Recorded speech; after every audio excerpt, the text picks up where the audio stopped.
I am not like my mother. In fact, every year on January 5th, my birthday, at approximately 10:34 p.m., my mom would tell the story of my birth and remind me that she really didn't remember anything, but she was pretty sure that the first time she saw me, I did not have that birthmark on my butt. Her suspicion that I was switched at birth was confirmed later in life by my lack of interest in chocolate, shopping, or gossip. Cheryl, Ruthie and I are going to the towel outlet. Will you just drive us? You can stay in the car. So Cheryl, are they divorced? Oh, forget it. You never know anything. I gotta go. I have to find out before George Wendt calls. He always finds out first.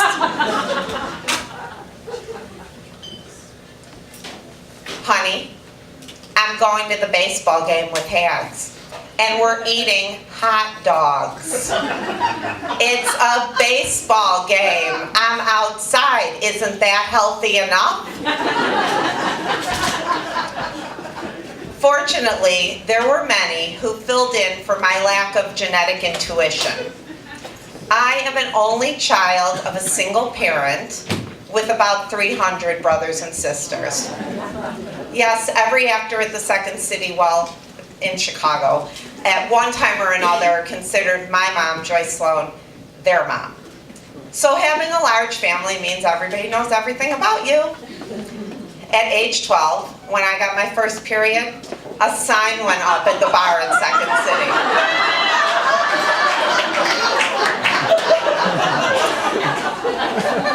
It also means that when you need something done, there is always an out-of-work actor, dancer, musician to do it, and it doesn't always really work out. So we had actor carpenters build bedroom doors in our house. They never closed, ever. An ex-cop actor taught me how to drive. I only learned how to do car chases. That was it. Even the chaperones at my bat mitzvah were actors. Would you trust Bill Murray with a busload of 13-year-old girls? Really? Oh, and the band. So every other bar mitzvah has Frankie Amorosi playing Havanagilla, right? Not me. I had Packy, the front bartender, and his heavy metal band playing all original music that nobody could dance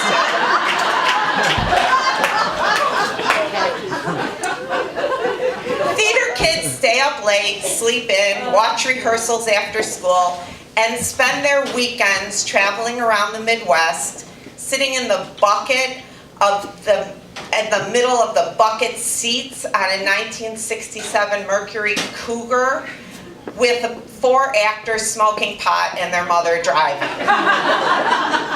Seatbelts? No. Theater kids don't go to Florida to visit their grandparents at winter break. No, they go to New York, where their mom is in previews for a Broadway show. And after about a week of late nights in bars talking about the next marketing plan, I woke up one morning and I looked out the window and I went, Mom, the sun's gone again. It's night. Is it ever daytime in New York? Theater kids learn American history by seeing 1776. Roman history by seeing a funny thing happened on the way to the Forum. And World War II history by seeing The Sound of Music. And theater kids, well, especially improv kids, hang around with actors who really know how to play. This was all really, it was fine, it was great, until I became a parent. I adopted an almost 2-year-old from the Donetsk region of Ukraine, and see, he wasn't genetically a theater kid, so we had some work to do. He actually woke up early in the morning, and if he was up past 8 at night, all hell broke loose. Tantrums are us. He was 2, and he hadn't even heard the score of Sound of Music or Annie Get Your Gun. This was a tough time in my family, but we persevered.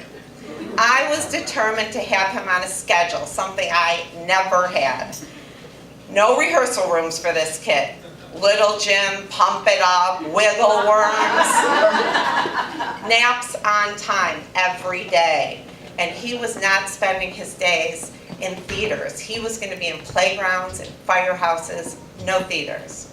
I read all the books about adoption, and I knew that when I came home, we were going to be home, quietly, nesting, just the family. Bonding time was for us. So we landed on December 12th and walked out of customs to the cheers of about 30 family members. And we went home, and there they were, the rest of them, or at least a few more of them. Now, my mom was not about to change my plans. She was not going to interfere with this strategy I had. But somehow every day, friends, family, actors, directors just sort of stopped by my house. So, and then it was Christmas, Hanukkah, and his birthday in the first 2 weeks. So let's just say that from December 12th to January 6th, there was a party at my house every day. Until at January 6th, my little 2-year-old boy who barely spoke English looked up at me and went, "Mama, present?"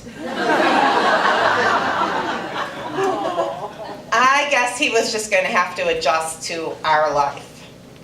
His first song was Chicago, the Sinatra version. And next was I'm a Yankee Doodle Dandy, the George M. Cohan version. His first Halloween, he was a flying monkey from The Wizard of Oz. And yes, by age 4, he was on stage, courtesy of his grandmother and Victory Gardens, as the young Dennis in Maine. Just last month, we joined many Chicago alums at Second City for a memorial service. He spent the evening in a room full of adults, mostly hanging out with Dave Pasquesi. And on the way home, he looked at me and he said, "Mom, I have almost more friends at Second City than anywhere else in the world." So I still don't like chocolate, gossip, or shopping, but I do carry a great family history in my heart. And that's what I have to pass on to the next generation.